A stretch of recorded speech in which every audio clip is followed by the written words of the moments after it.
భవిష్యత్తు ప్రపంచ దేశాలు మనల్ని ఎదగనిస్తాయా లేదా, మన బలహీనతలు ఏంటని చూస్తారు. ఆంధ్రప్రదేశ్ కోస్ట్ లైన్ మనకి ఎంత బలమో అది మనకు అంత బలహీనత కూడా. ఎందుకు చెప్తున్నాను ఈ మాట అంటే, వైజాగ్కి పాకిస్తాన్ నుంచి వచ్చిన ఆ యుద్ధ సమయంలో మీకు గజనీ సబ్మెరీన్ చూడొచ్చు. నేను చెప్పాను ఈ రోజున ఈ పబ్లిక్ డిస్ట్రిబ్యూషన్ రైస్ తాగదు, స్మగ్లర్లు చేసేది. ఆర్డిఎక్స్లు ఇంపోర్ట్ చేసుకోవచ్చు. ఓఎన్జీసీ ఇలాంటి గ్యాస్ నిక్షేపాలు ఉన్న చాలా కీలకమైన ఇన్స్టిట్యూట్ మనకి వ్యవస్థలోని సంస్థలు ఉన్నాయి. ఇక్కడ ఒక 100 కిలోల ఆర్డిఎక్స్ని తెచ్చేసుకుని ఎవరు చూసేవాళ్ళు ఎవరు లేడు, నాదుడు లేడు. It is not just about public distribution సంబంధించిన రైస్ సంబంధించిన ఒక్కటిదే కాదు ఇది. సో మ్యారిటైమ్ సెక్యూరిటీ ఇష్యూస్ కూడా ఉన్నాయి దీనికి. మ్యారిటైమ్ సెక్యూరిటీ ఎక్కడుంది, మ్యారిటైమ్ పోలీసింగ్ ఎక్కడుంది? ఈ పోర్టు ఫ్రీ ఫర్ ఆల్ అయిపోయింది. ఉగ్రవాదులు కసాబ్ లాంటి వాడు ఎలా వచ్చాడు, ఎక్కడ మనకి కరాచీ నుంచి బోట్లో వచ్చి కాల్చేశాడు. ఇండియాకి చాలా వల్నరబుల్ పాయింట్ అయిపోయింది మన దగ్గరికి వచ్చి ఉగ్రవాదులు వచ్చి రావడానికి. ఇది కేవలం నేను ఒక పీడిఎఫ్ ఈ పబ్లిక్ డిస్ట్రిబ్యూషన్ సిస్టమ్ రైస్ సంబంధించి ఒకటే నేను మాట్లాడలేదు. వెరీ వల్నరబుల్ ఈ పోర్ట్ ఇది. ఎవరు దీన్ని పట్టించుకునే ఇది లేదు. ఎస్పీ గారికి నేను వెరీ బిగినింగ్ రోజున చెప్పాను. ఎస్పీ గారికి నేను స్వయంగా పిలిచి చెప్పా, ఇది వల్నరబుల్గా ఉంది port, please focus on it అంటే ఇప్పుడు దాకా రిపోర్ట్ లేదు నాకు. ఇంకా కలెక్టర్ గారు ఇంకొంచెం ఇనిషియేటివ్ తీసుకొని చేయబట్టి మా మనోహర్ గారు, కొండబాబు గారు వీళ్ళందరూ కూర్చొని ఒక టీం లాగా పనిచేసి ఈ రోజు నేను పట్టుకోగలిగారు. మొన్నటికి మన సుధీర్ గారు కూడా సివిల్ సప్లైస్ చైర్మన్, ఆయన కూడా మీరు ఎంత పట్టుకున్నారండి నిన్న? ఇప్పుడు ఇది సమస్య ఎక్కడుందంటే, first public distribution system rice నిజంగా బిలో పవర్టీ లైన్లో ఉన్న వాళ్ళకి కనీసం వాళ్ళకి అవసరానికి తిండి కానీ ఇవన్నీ అందించడం, బియ్యం.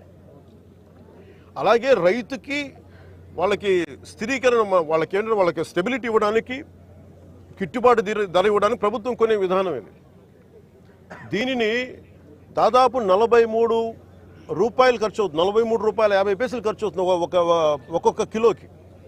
అది గవర్నమెంట్ సబ్సిడైజ్డ్ ప్రైస్ తోటి 2 రూపాయలు జీరో. మొన్నదాకా రూపాయి 2 రూపాయలు ఉంటే ఇప్పుడు అది కూడా పూర్తి జీరో. వీళ్ళు 1300 వ్యాన్లు ఏవో పెట్టేసి గత ప్రభుత్వం, ఇదివరకన్నా వెళ్ళి రేషన్ షాప్ డీలర్ దగ్గరికి పంపించేవాళ్ళేమో, కానీ ఈ ప్రభుత్వం వచ్చాక ఇప్పుడు ఏమైపోయింది, ఆ రేషన్ డైరెక్ట్ వ్యాన్స్ హెస్ బికమ్ బస్తాలు వేసుకురావడం పంపించేయటం, ఆ లబ్ధిదారులకే 300 రూపాయలు ఇవ్వడం. ఇది ఏమైపోయింది, ఇది అందరికి ఒక ఆలవాలం అయిపోయింది, సోర్స్ ఆఫ్ ఇన్కమ్ అయిపోయింది. కొన్ని వేల కోట్లు దీని నుంచి వెళ్ళిపోతూ ఉన్నాయి. దారుణంగా ఆఫ్రికా దేశాల్లో దీన్ని 70 రూపాయలకి అమ్ముతారు. ఇందులో ఎవ్వరు చేసింది ఏం లేదు. 70 రూపాయలకి 73 రూపాయలకి అమ్ముతారు కేజీ. నాకు నిజంగా అనిపించింది ఏంటంటే, నిజంగా మనం ఈరోజు ప్రధానమంత్రి గారు చేసే ఈ విదేశాంగ విధానంలో మనం 70 రూపాయలు కానీ ఆఫ్రికా దేశాలకి ఇవన్నీ మనకి ఇట్లాంటి తప్పులు జరగకుండా ఉంటే కనీసం 43 రూపాయలకి ఇస్తే మనం దేశ పరపతి పెరుగుద్ది. మనకి అన్యాయంగా అకారణంగా స్మగ్లర్ల చేతిలోకి వెళ్ళిపోతుంది. వీళ్ళకి ఎంత ధైర్యం అంటే, వీళ్ళందరికీ కూర్చోబెట్టి కోర్టులకు వెళ్తారు. కోర్టులకు వెళ్ళి నా మీద ఒత్తిడి పెడతా ఉన్నారు. నా మీద కూర్చోబెట్టి మీరేం చేయలేరు ఇట్లా మాట్లాడుతున్నారు నాతోటి. నేను ఈరోజు ఇందాకే చెప్పాను, ఫస్ట్ దీనికి సంబంధిత పోర్ట్ ఎవరు, సిఇఓ ఎవరో, ఈ స్టేక్ హోల్డర్స్ ఎవరు, వాళ్ళకి నోటీసులు పంపించిన వాళ్ళకి ఆ షిప్ని సీజ్ చేయండి. నేను I want right a letter to home ministry.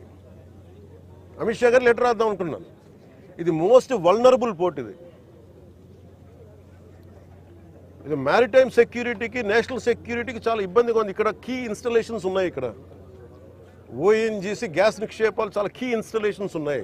తూర్పుగోదావరి జిల్లా అంతా, ఉమ్మడి తూర్పుగోదావరి జిల్లా అంతా కేజీ బేసిన్ ఉంది. ఒకప్పుడు ఉగ్రవాదులు మనం కూర్చోబెట్టి బాంబేలో పెద్ద నగరాల్లోకి రావాల్సిన అవసరం ఏం లేదు. హైదరాబాద్లో చూసాం, గోకుల్ చాట్ బండార్ లాంటి చోట కూడా వచ్చేసారు. ఇక్కడ వచ్చి ఒక 10 మంది ఉగ్రవాదులు వచ్చి ఎడాపెడిగా కాల్ చేస్తే దిక్కు లేదు. ఇక్కడ వాళ్ళు చనిపోవడానికి సిద్ధంగా ఉంటారు ఉగ్రవాదులు. 25,000 టన్నుల 25,000 కిలోల హెరాయిన్ ఆంధ్రప్రదేశ్లో వైజాగ్ పోర్టులో దొరికింది. That shows the vulnerability.